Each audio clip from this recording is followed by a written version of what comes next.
E hoje vamos continuar a nossa conversa com o Bispo Álvaro. É já o segundo programa que nós vamos falar. Então, já falamos que você esteve muito envolvida no espiritismo. Sim. Entretanto, muitas coisas já aconteceram. Sim. Se converteu, mas entretanto falou que antes se converteu, já entrou uma vez na igreja, né? É verdade. Então, eu vim de uma família católica, onde minha avó só minha avó era cristã, era evangélica, e depois aconteceu essa história toda. E no último programa, quando eu estava a dizer à bispa que quando fui convidado para atuar com um cantor, fui atuar logo na igreja, Igreja Maná. E quando olhei, eu falei, nossa, a igreja é muito bonita, um dia eu tenho que vir. E, como eu disse à bispa, nós já estávamos passando por um processo muito difícil, íamos mesmo divorciar, eu e a minha esposa. E nesse domingo, meu sogro aí me chama, fomos o primeiro domingo, como eu disse. Sim. Correu tudo bem naquela semana, não tivemos discussão. Pronto, ok. Na segunda semana, pronto, aquilo dentro de mim, eu olhei para ela, porque eu já havia dito a ela que eu não me separava da música e me separava dela. Sim.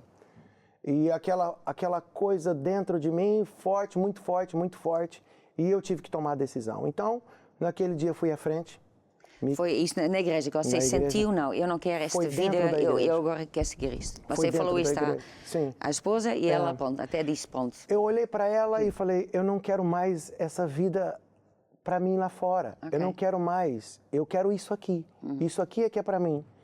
Ela me olhou, não é? E hoje, depois ela me contou, quando ela olhou, falou, eu não vou acreditar nele, acha? Tudo que ele me disse até hoje. E saí dali diferente. Fui à frente, sim. Fui à frente, eu e minha mulher, que ela foi comigo. Okay. Nós nos reconciliamos com Deus. E dali para frente, bispo, tudo mudou a nossa vida. Nós fomos acompanhados, muito bem acompanhados. Muito bem acompanhados. Então, e a diferença entre ser acompanhado? Exatamente. Houve semanas que nós não íamos à igreja. E as pessoas que nos acompanhavam iam à nossa casa. Ok.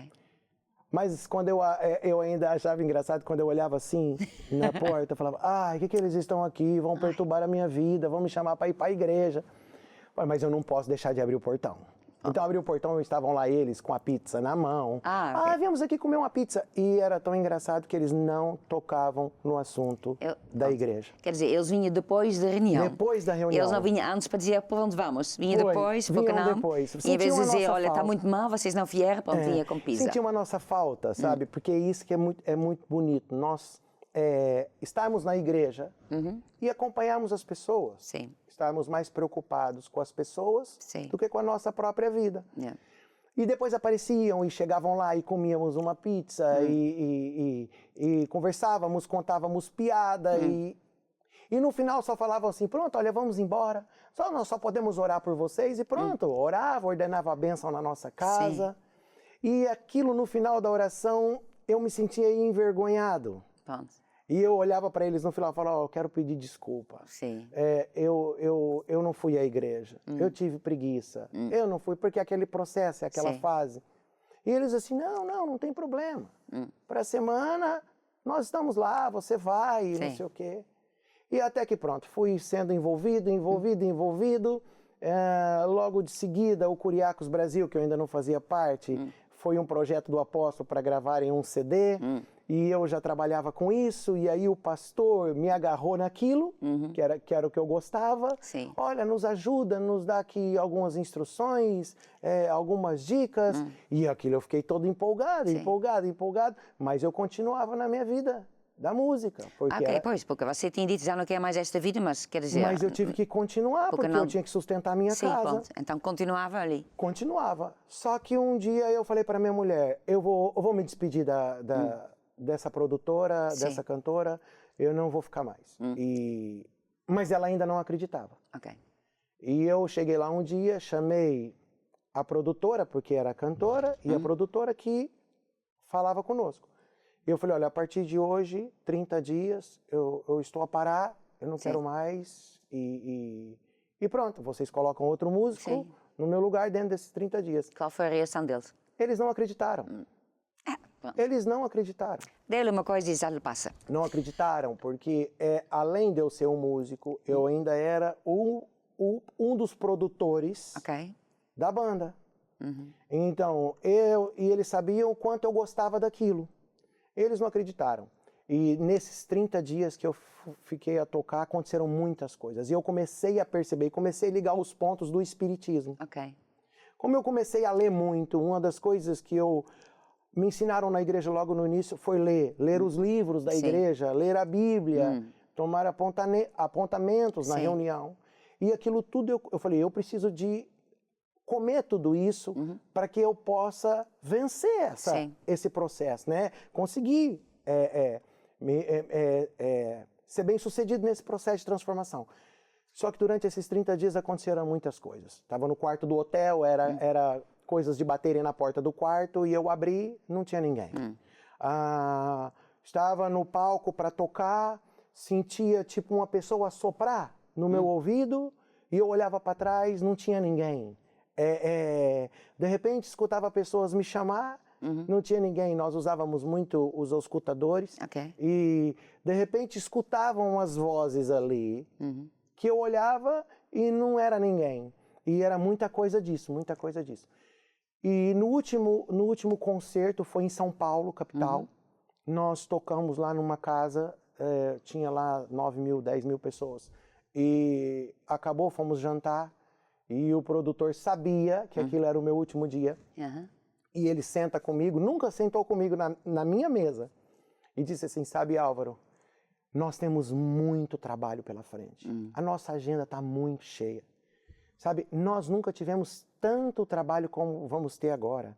E hoje eu estava até a pensar, aumentar o seu cachê, porque nós ganhávamos o cachê. Era por concerto, e depois tínhamos um salário fixo, por eu ser produtor e por aí vai. Já pensei aqui, vou aumentar o seu cachê, vou aumentar o seu salário fixo, e pronto, porque sabe, é muito trabalho, não sei o que. E eu olhei para ele e falei assim, olha, eu não sei se você lembra, hoje é o meu último dia. Não, mas você não pode fazer isso comigo, você não pode me trair, você está traindo todo o pessoal que está aqui. Eu falei, não, eu não estou a trair, eu não sou traidor. Isso para mim não dá mais, eu não quero mais, e eu estou a cumprir com o combinado. Bom, a verdade é que aquele dia foi o meu último dia. E aí começa o deserto. Começa aquela fase, a transformação.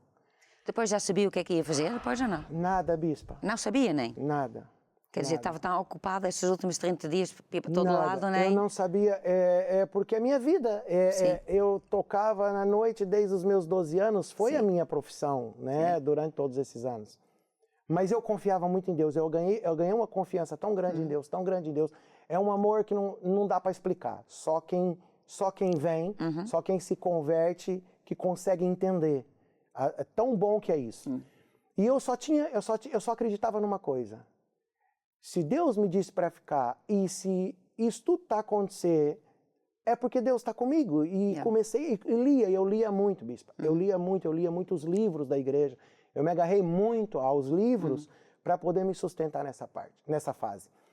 E saí, fui para a igreja, continuamos na igreja, e eu pensei assim comigo, eu preciso de me envolver aqui, porque senão eu não sei o que vai acontecer com a minha cabeça. Porque eu já tinha lido Os Castelos na Mente, tomar cuidado, transformar a mente, renovar a mente para experimentar a boa e a perfeita e agradável vontade de Deus.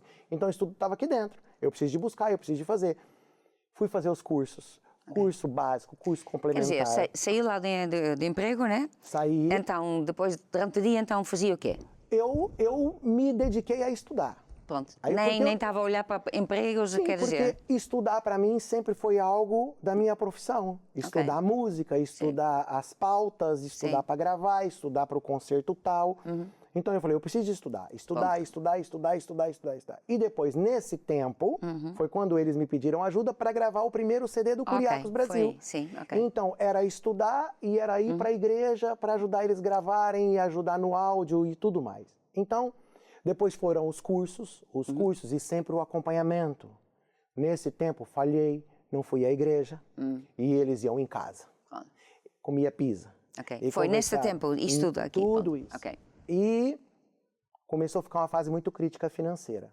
As minhas reservas acabaram E minha filha não tinha leite para tomar. Minha filha, na época, ela tomava leite em pó.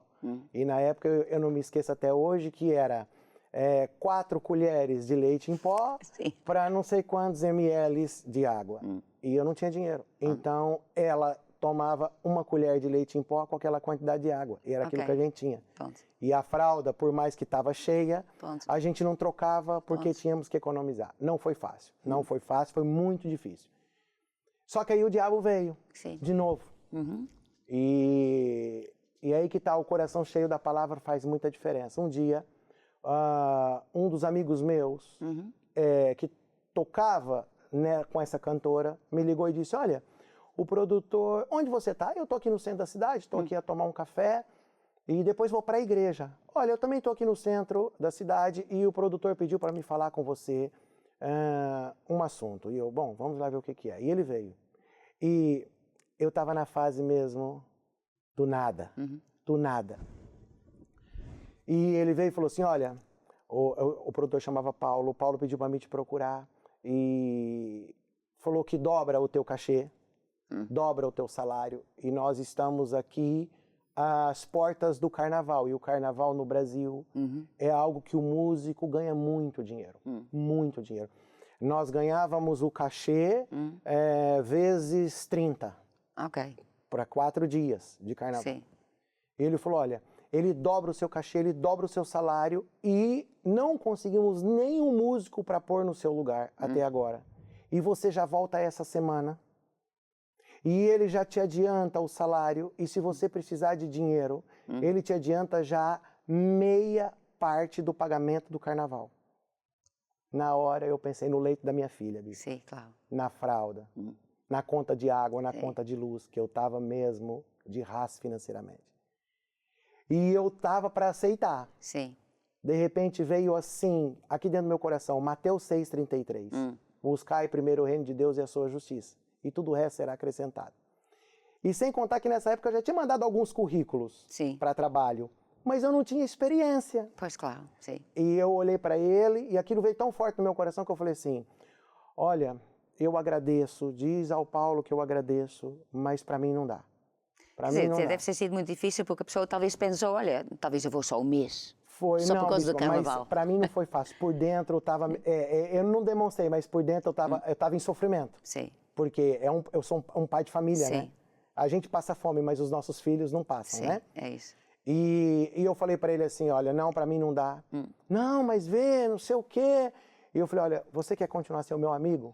Então respeita. Sim. Respeita aquilo que eu estou a viver, eu não quero, diga ao Paulo que eu não quero, e ele foi embora.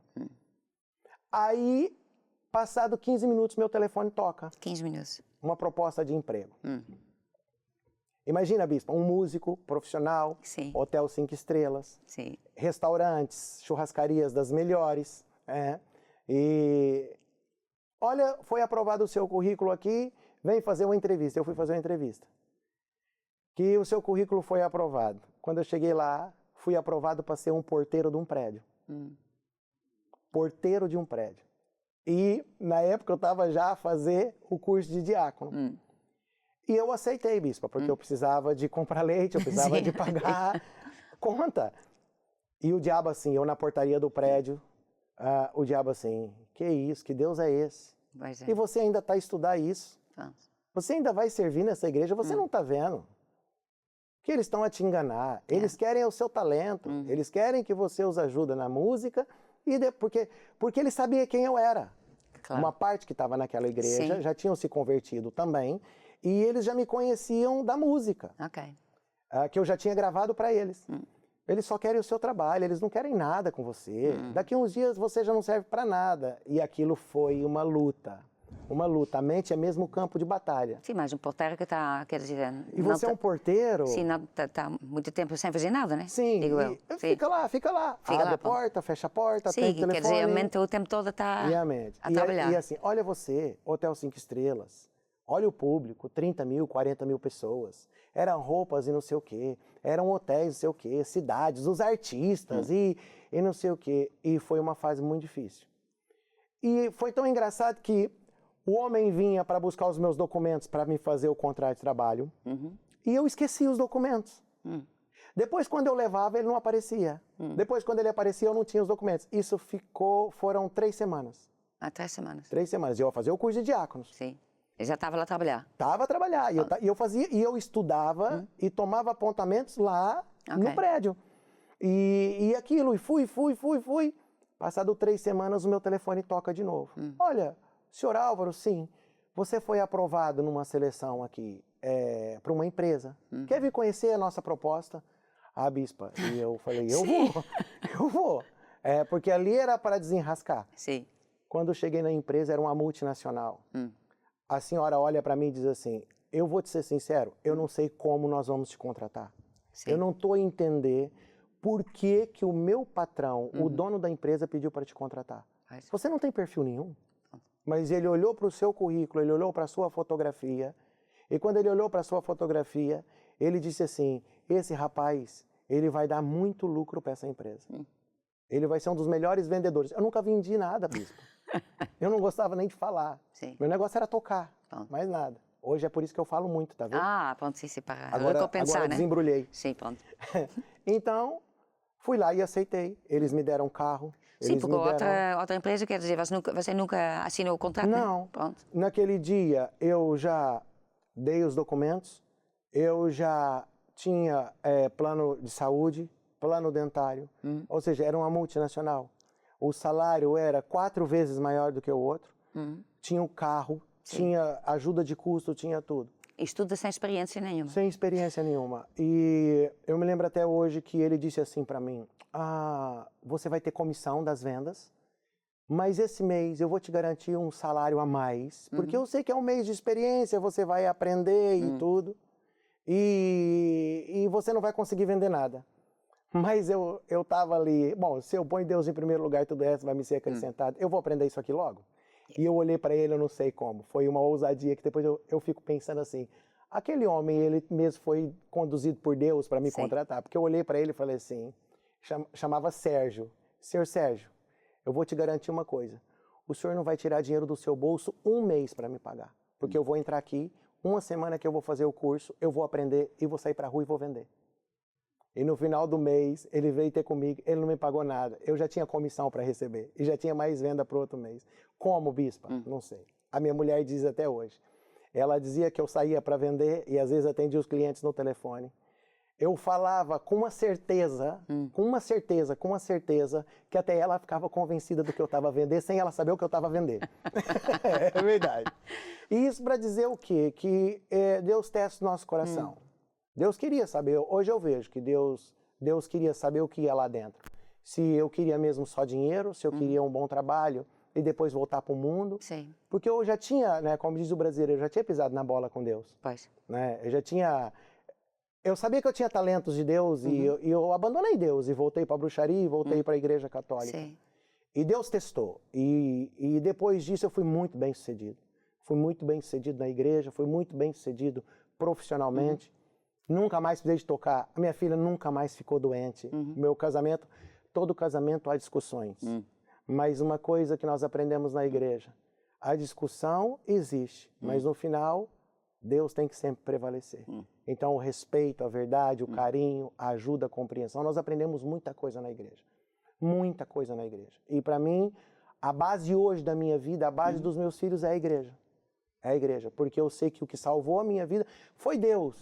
Foi Deus. É Deus que liberta, é Deus que restaura. Mas há muita gente aí fora que acredita em Deus, sabe que Deus existe, mas é dentro da igreja que Deus reúne as pessoas para libertar e restaurar. É lá dentro da igreja que a gente aprende muita coisa de Deus e que Deus nos ensina que a gente não aprende aqui fora. Sim. Podemos aqui fora nos esbarrar muito nas leis de Deus, mas é na igreja que nós aprendemos. E hoje eu sei que a base da minha família, a base da minha chamada hoje eu sou um bispo, né? Nunca pensei nisso. Uma vez, quando o meu bispo no Brasil falou, Álvaro, eu preciso da sua ajuda. Eu preciso que você me ajude num projeto. Eu pensei, eu já sei o que é. O apóstolo pediu mais um CD de música, nós vamos gravar mais um CD de música. Eu falei, bispo, eu estou aqui, eis-me aqui. Ele falou, então eu preciso que você assuma uma igreja e vai me ajudar a pregar numa igreja, numa cidade perto de Ribeirão Preto, em Serrana, que a bispa conhece. Sim. E eu fui. Qual era a sua reação? E eu falei, pronto, eu vou. Eu me lembro até hoje que a minha primeira pregação eu fiz um resumo, tinha 14 páginas, Sim. o meu resumo. O tudo resumo escrito tinha à mão, 14 páginas, escrito à 14 mão. páginas, o meu resumo da pregação. E eu me lembro até hoje que eu não saí da primeira página. Ok. Mas foi falando ou foi lendo? Ou... Não, eu já tinha estudado e depois, pronto, eu não saí da primeira página porque depois já estava tudo ali e pronto. É os estudos, são os livros. Sim. É a palavra de Deus que está dentro. A boca fala do que o coração está cheio. E eu sei que ali também a igreja cresceu, não sei como, eu não entendia nada disso. E Deus nos ajudou. E hoje eu sei que aquilo que eu sou e aquilo que Deus me ajuda e que eu aprendo, e tudo, muitas coisas que hoje eu sei fazer que eu não sabia, não é? Hoje eu ajudo muito, não só na parte da música, na parte da gestão das igrejas, até mesmo nas obras. As pessoas hoje muito perguntam, você tem muita experiência nisso, você trabalhava com isso? Amigo, eu nunca fiz isso na vida. Eu não sabia o que era nada. Eu cheguei aqui, eu era um missionário. E a única coisa que eu sempre fui, curioso. Ok. E tudo que eu tenho que perguntar, eu vou perguntar sempre. Porque é melhor perguntar e aprender do que não perguntar e fazer errado e nunca aprender. E foi isso. E foi muito bom. Hoje a base da minha vida é essa, já a base dos meus filhos. É isso. E sei muito bem que com Deus a gente vence sempre. E graças a Deus por isso. E graças a Deus por isso, né? Então, você contou-me uma vez uma história, quer dizer, como é que foi, então, você, quer dizer, estava lá em Brasil, então, como é que chegou, então, a Portugal? Foi, pois é, foi na melhor fase profissional da minha vida. Ok. Nessa época, eu era um representante comercial e eu era um empresário. E eu ganhava muito dinheiro. E uma vez a pastora disse assim, olha, vocês têm uma chamada de Deus e não se preocupe que Deus vai vos chamar. E eu falei, pronto, eu sei, Deus vai me chamar. Vai me chamar, vou ganhar mais dinheiro, vou trazer mais ofertas e dízimos, porque a gente pensa assim, né? Vou trazer mais dízimos e ofertas para a igreja e não sei o que, Deus vai me usar aqui. Sim. E um dia nós estávamos no Brasil, no altar, a ensaiar, porque o apóstolo estava lá e a bispa também. E estava aquela coisa, o apóstolo sempre ia, chamava as pessoas para serem missionários e não sei o quê. Não passava na minha cabeça, bispa, em ser missionário. Para mim, eu estava ali era o meu talento, era Deus que me colocou ali. Só que a minha mulher, a outra fé que eu sempre tive, que é bom as pessoas também saberem, é que a minha mulher, ela tinha que ser voluntária na igreja. Ela tinha que ajudar na igreja e a minha mulher ajudava de segunda a segunda-feira na igreja. A minha mulher entrava às 9h30 da manhã na igreja e saía às 11 da noite, porque ficava direto para as reuniões e tudo. E essa era a minha fé. Vai servir, vai ajudar na televisão da igreja, vai fazer os programas, vai ajudar na igreja. Tu fazes a tua parte, eu providencio o dinheiro. E eu vou fazer o resto aqui. E Deus me abençoava. E aí, nessa época, nós estávamos bem. Ela era voluntária e eu estava a trabalhar. E um dia, ela ajudava, quando o apóstolo e a bispa iam ao Brasil, ela ajudava na parte da logística, servia o apóstolo, limpava tudo lá. E um dia o apóstolo entra e diz à minha mulher assim, então, estás preparada? Tenhas a mala pronta, vamos embora para missionário. E era o sonho dela. E ela falou, tô preparada, as malas já estão prontas. Cadê o teu marido? Ela falou, tá lá no palco a ensaiar com o Curiacos. E o apóstolo vai ao palco. E nós estávamos ali, o apóstolo entra e olha para mim e fala assim, então, Ambrósio, que ele chamava de Ambrósio, então, Ambrósio, estás preparado? Naquele momento, eu pensei assim, claro que eu tô. Sim. Nós estamos a ensaiar. Para mim, ele perguntou, já estão preparados aqui para a reunião? E eu falei, sim, tô. Tenhas a mala pronta? E eu sabia que o apóstolo naquela época ia fazer algumas visitas em algumas igrejas. Eu falei, pronto, a mala pronta porque eu já sei que nós vamos acompanhar o apóstolo aqui no Brasil. Tenho sim. Então tá bom. No final da reunião, tô vendo o apóstolo a chamar a Janaína, tô vendo o apóstolo a me chamar, fica aí, e a bispa Cristo vai tirar foto. E eu olho para a Janaína e digo assim, o que está acontecendo aqui? Eles vão tirar foto. Ela falou, não, é que eu dei os nossos nomes para irmos embora para Portugal para ser missionário. Eu falei, você tá doida? Pronto. Enlouqueceu. Então, nesse momento mesmo, diga só uma palavra antes que nós fechamos e depois já voltamos outra vez. Olha, eu quero dizer para você que está aí desse lado, que viver com Jesus é mesmo uma loucura. Cada dia é um dia de alegria, é um dia de sucesso, vai ter luta, mas toda luta, atrás de toda luta, tem grandes vitórias e grandes conquistas. Você que está aí desse lado, Vem, converta-se a Jesus, entregue sua vida a Jesus, vem à Igreja Maná. Nós temos muitos livros, nós temos muitos ensinamentos. Pratique a palavra de Deus, enche seu coração com a palavra de Deus e a sua vida sempre vai ser uma vida de sucesso, porque Jesus diz que em tudo nós somos mais que vencedores. E mais uma vez, muito obrigado, Bispa. Pronto, já voltamos. Já Sem nosso voltamos. desculpa ainda. Pronto. Tá. Então, ficamos por agora aqui, senão entramos no meio da história e você... Quer dizer, na mesma estamos no meio de uma história, você Sim. quer saber o fim, então nós vamos voltar. Mas agora acabamos. Até a próxima, porque voltamos.